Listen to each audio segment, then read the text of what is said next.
Hello, welcome to Tennessee's at-home learning series for math. Today's lesson is for all our 7th graders out there, though all children are welcome to tune in. This lesson is the second in our series. My name is Kayla Anderson and I'm an 8th grade teacher in Tennessee schools. I'm so excited to be your teacher for this lesson. Welcome to my virtual classroom. If you didn't see our previous lesson, you can find it on the Tennessee Department of Education website, www.tn.gov/education. You can still tune into today's lesson if you haven't seen any of our others, but it might be more fun if you first go back and watch our other lessons, since we'll be talking about things we learned previously. Today we will be learning about properties of operations to generate equivalent expressions in mathematics. Before we get started, to participate fully in our lesson today, you will need paper, pencil, and a surface to write on. Okay, let's get started. Remember that we can represent situations involving unknowns by using numbers and variables. Today we will discuss how to represent this situation.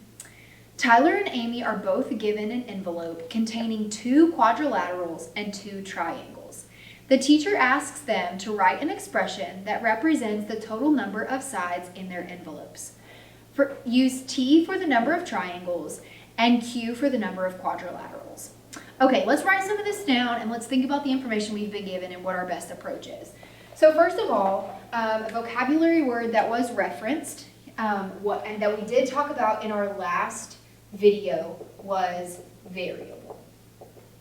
And remember that a variable is just a placeholder for an unknown value.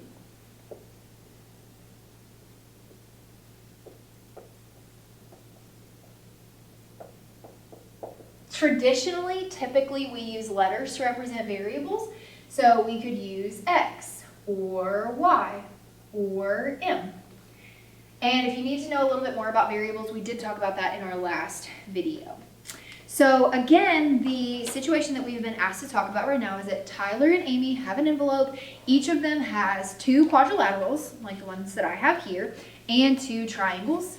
And the teacher is asking them specifically about an expression that represents the total number of sides. So remember that an expression does not have an equal sign.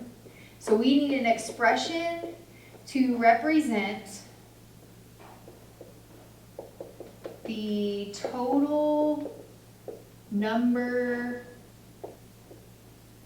of sides. As we go along, it may be helpful for you to jot down some of this important information so that you have it to refer back to as the lesson progresses. So the total number of sides in their envelope, an expression to represent the total number of sides in their envelope. And again, we've been given 2 triangles and 2 quadrilaterals. And so for this one, the teacher asked that Tyler and Amy use the variable T for the number of triangles.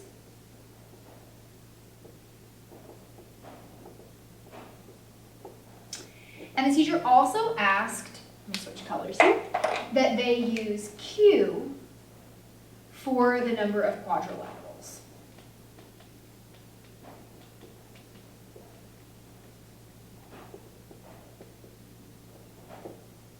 Okay. So now we have all of the important information that we need here. We've been reminded of what a variable is. We know that our objective is to write an expression to represent the total number of sides that are in the envelope. We want to use T for the number of triangles, Q for the number of quadrilaterals, and remember that they were given 2 triangles and 2 quadrilaterals. So I'm going to pause and I'm going to give you time to think of a way to represent this situation using numbers and the variables T and Q. So go ahead and write down some ways that you think we could represent that.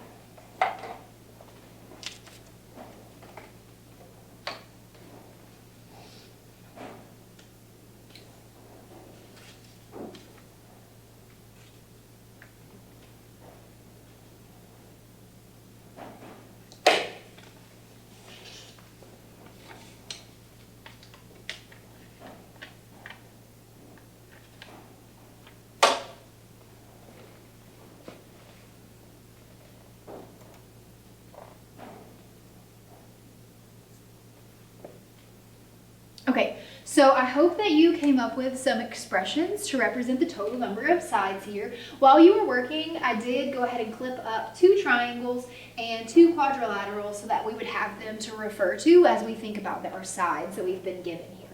So Amy says that the expression that can represent these sides, or excuse me, the number of sides that were in the envelope is 3t plus 4q plus 3t plus 4q. So to represent the total number of sides in the envelope from the 2 triangles, 2 quadrilaterals, Amy says 3t plus 4q plus 3t plus 4q.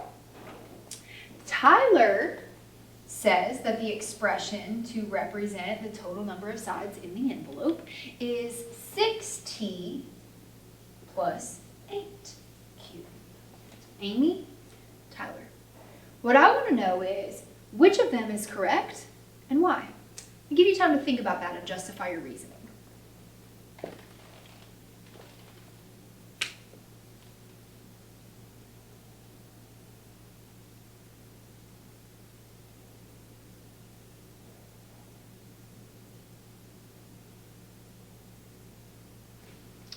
Okay, so what'd you come up with? Who's correct? Amy or Tyler? I hope you said that they are both correct. Even though these 2 expressions don't look the same, they represent the same quantity. Amy notices that there are 3 sides on each triangle, and since there are 2 triangles, she's able to place 2 3t terms in her expression. So here's a triangle. Each triangle has 3 sides, so 3t to represent 3 sides on every triangle. But she notices that there are 2 of those triangles in her envelope, so she's placed another 3t there. Similarly, she knows that her quadrilaterals have 4 sides each, so 4 sides on every quadrilateral. But Amy notices that there are 2 quadrilaterals, so she has 2 4q terms. Tyler, however, went ahead and said there are 2 triangles. He just went ahead and noticed that from the beginning. So when I'm talking about the 2 triangles together, if I'm putting the 2 triangles together, I have 1, 2, 3, 4, 5, 6 sides total. So it's 6 sides for the 2 triangles that we have here, plus 1, 2, 3, 4, 5, 6, 7, 8 sides for those quadrilaterals. So 6 sides altogether for the triangles, 8 total sides for the 2 quadrilaterals. So even though Amy and Tyler's answers look different, they still represent the total number of sides that are in the envelope. I'm going to pause for a second in case you want to jot that down, and so that you can think about the reasoning why these 2 expressions are really equivalent, even though they don't look the same.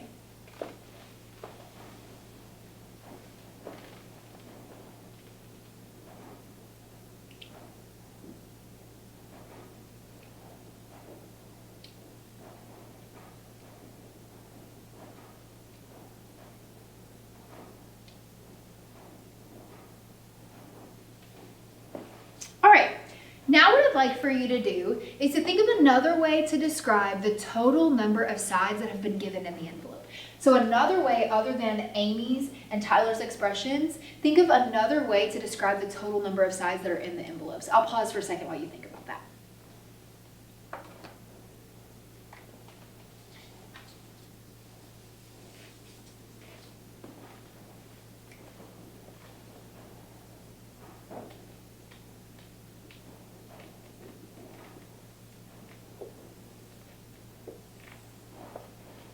Okay, so I hope that you came up with something else. Amy and Tyler look over and they notice that another group has written this down. Let's take a look.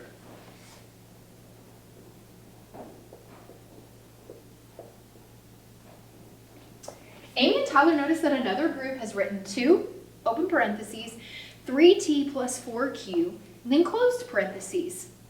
Is this right? Well, let's think about what those different things represent. What does the 3 represent here? So the 3 is the number of sides on every triangle, because remember that T is the number of triangles and 3 is the number of sides on every one of those triangles. Here's our picture to remind us. 1, 2, 3. What does the 4 represent?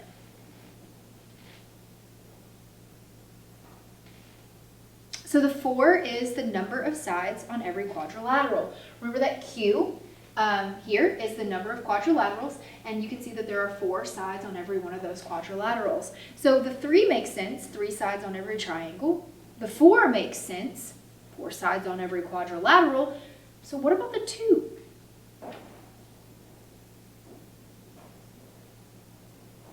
So the 2 is because there are 2 of each of those shapes. It appears that the 3 comes from the triangle having 3 sides, the 4 comes from the quadrilateral having 4 sides, and the 2 is placed strategically because there are 2 of each shape.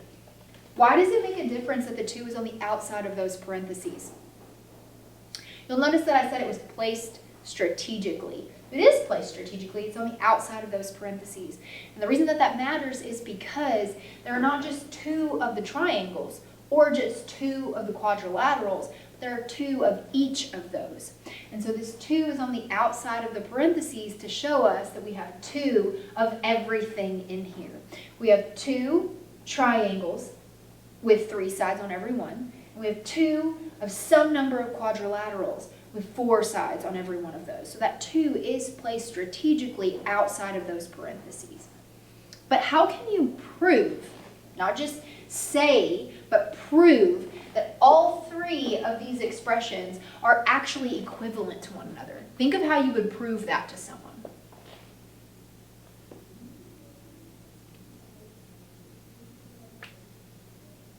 So you can prove that they're all the same by simplifying expressions.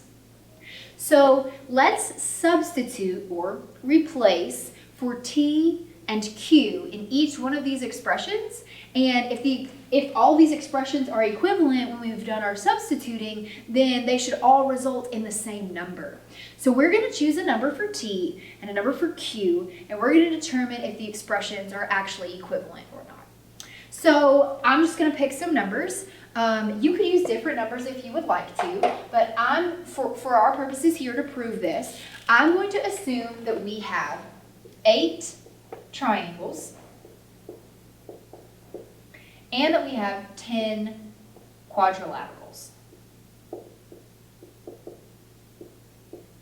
8 triangles, 10 quadrilaterals. So let's work through what this looks like if we're using those numbers to substitute for our variables and figure out if these are equivalent to one another or not. So 3 sides on every triangle, and I have 8 triangles, plus 4 sides on every quadrilateral, and we have 10 quadrilaterals, plus, again, 3 sides on every triangle, and there are 8 triangles, plus 4 sides on every quadrilateral, and there are 10 quadrilaterals. I'm going to pause for a second so that if you're writing this down or working this out along with me, you can go ahead and do the math and see what number we come up with.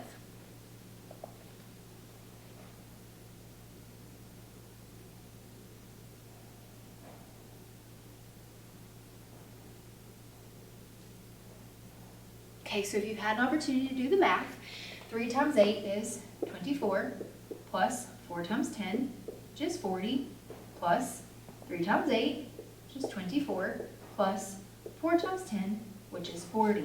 So now when we add all of that together, we should come up with 128.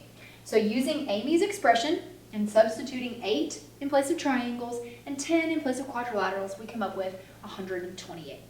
Okay, let's take a look at Tyler's expression. So using the similar method here, we're going to say that we have 6 sides on those triangles because remember Tyler was talking about both of the triangles together at one time. And we have 8 triangles, and then 8 for our quadrilaterals, and we have 10 quadrilaterals. Again, I'm going to pause for a second so that you can jot this down and do the math.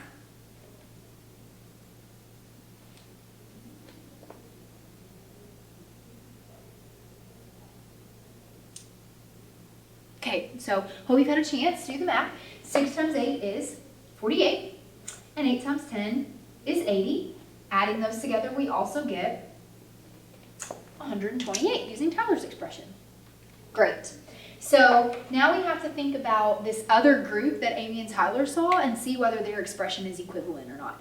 So substituting values again, we've got 2, because there are 2 of each shape, 3 from the 3 sides on every triangle. We're working with 8 triangles, plus 4 sides on every quadrilateral, and we're working with 10 quadrilaterals. Okay, I'll pause so you can write that down and do the math.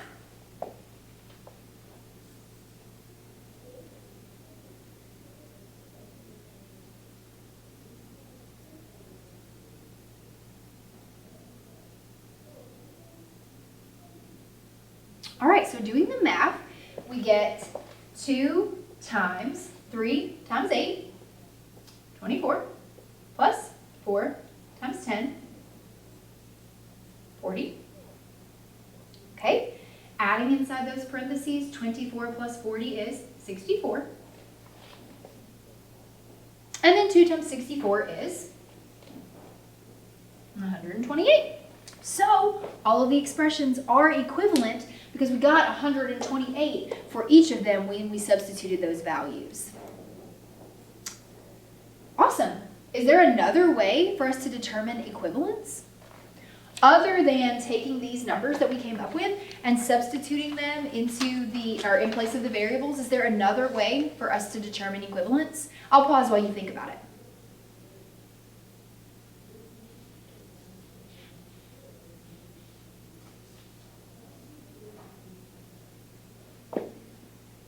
So I hope that you thought, maybe we could combine some like terms, move some things around a little bit. Is there a way, if I erase what we substituted here, or if I just come back to the fact that Amy said we had 3t plus 4q plus 3t plus 4q, is there a way for me to make that look like Tyler's 6t plus 8q? Can I somehow rewrite this or rearrange this so that Amy's expression looks like Tyler's expression?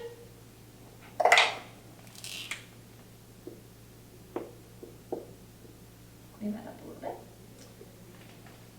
So there is a way for me to make this, Amy's expression, look like Tyler's expression. If we move things around a little bit, we can rearrange this so that we have 3t plus 3t plus 4q plus 4q. Remember in our last video that we talked about addition being commutative, which means that we can move things around and add them in different orders. We'll still get the same thing.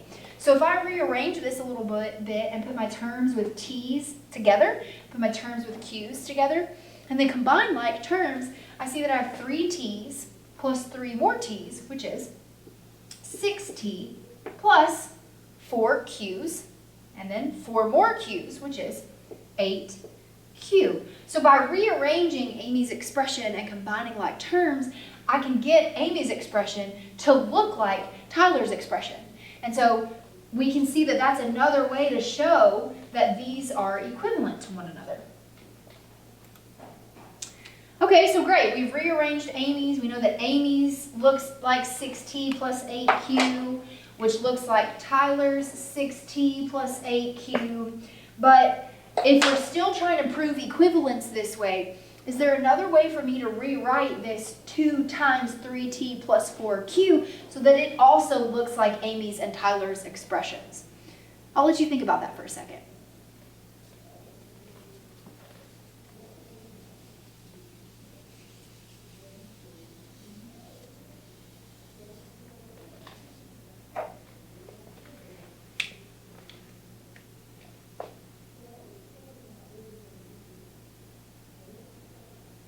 All right, so hopefully you had a chance to think about a way to make this expression look like these other two expressions. And we can do that using the distributive property. So when this 2 is outside of parentheses, I can distribute it into the parentheses to see if that will help me make an equivalent expression. So I'm distributing this 2 to everything that's in the parentheses there, and I'm doing multiplication. So 2 times 3t is 6t plus 2 times 4q, which is 8q. And so using the distributive property, I've now proven that these are all equivalent because all of these expressions can be rewritten to look like 6t plus 8q. So there's another way to prove equivalence other than just substituting those values in. They can all be simplified and they're all equal to one another.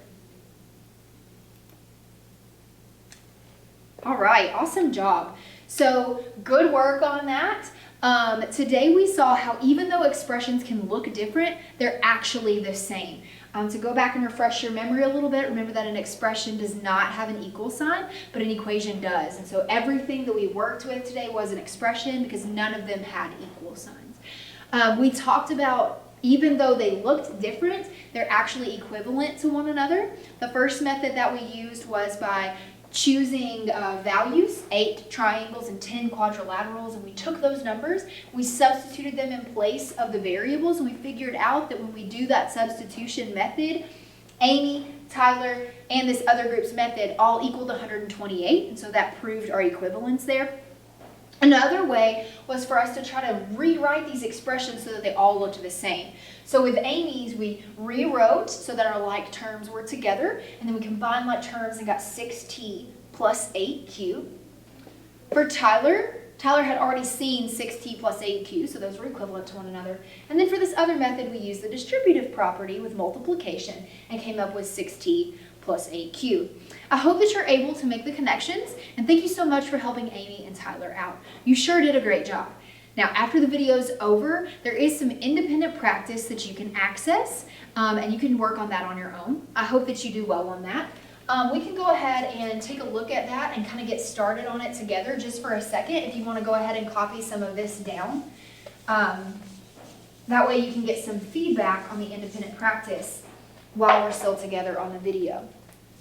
So what you're being asked to do for this, and you can access the whole thing later, or you can just jot it down with me now. What you're being asked to do is to rewrite the expressions so that they're equivalent expressions. And you're not supposed to use a calculator for this. So the first expression is 3 with parentheses 2x. The second expression is 4y, and then with parentheses 5. The third expression is 4, parentheses 2, parentheses z. Fourth expression, 3 times 2x plus 4y is 5. Fifth expression, 3 plus 2x plus 4y times 5 plus 4 times 2 times z. And there is one more expression that I'm not going to write right this second, but I do want you to go ahead and copy these down if you would like to. I'll pause for a second so you can copy them. While you're copying these, I'll write that last expression over on the side. You can go ahead and get started on these based on what we've talked about. Again, the instructions are to rewrite these expressions as equivalent expressions without using a calculator. So why don't you go ahead and get started on those.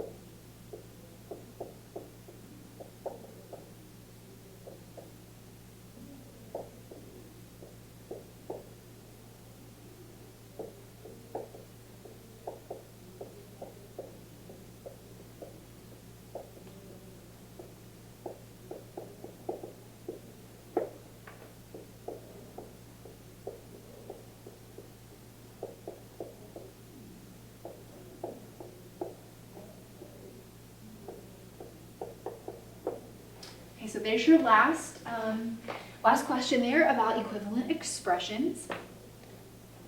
Okay. So again, one more time to repeat the instructions just so you know what you're being asked to do. You're asked to rewrite these expressions as equivalent expressions without using a calculator. So just like we did for Amy and for Tyler and for the other group, we used properties that we know to rewrite these things so that they would look like they looked different, but they were still equivalent. So when I look at this 3 and then the 2x in parentheses, it's asking me to multiply. And so multiplying 3 times 2x is going to give me 6x. So I'm rewriting this 3 times 2x to be this 6x. And even though they look different, those expressions are still equivalent to one another. And so that's what it's asking me to do for the remainder of these. Now the last question says, Alexander says that 3x plus 4y is equivalent to 3 times 4 plus xy because of any order, any grouping. Is he correct? Why or why not? I do want to challenge you on that one to make sure that you're justifying your reasoning about why he is correct or why he's not. And maybe use some of those methods that we talked about in our video. Pick some numbers and substitute them. Or rewrite those expressions and see if you can come up with equivalent expressions.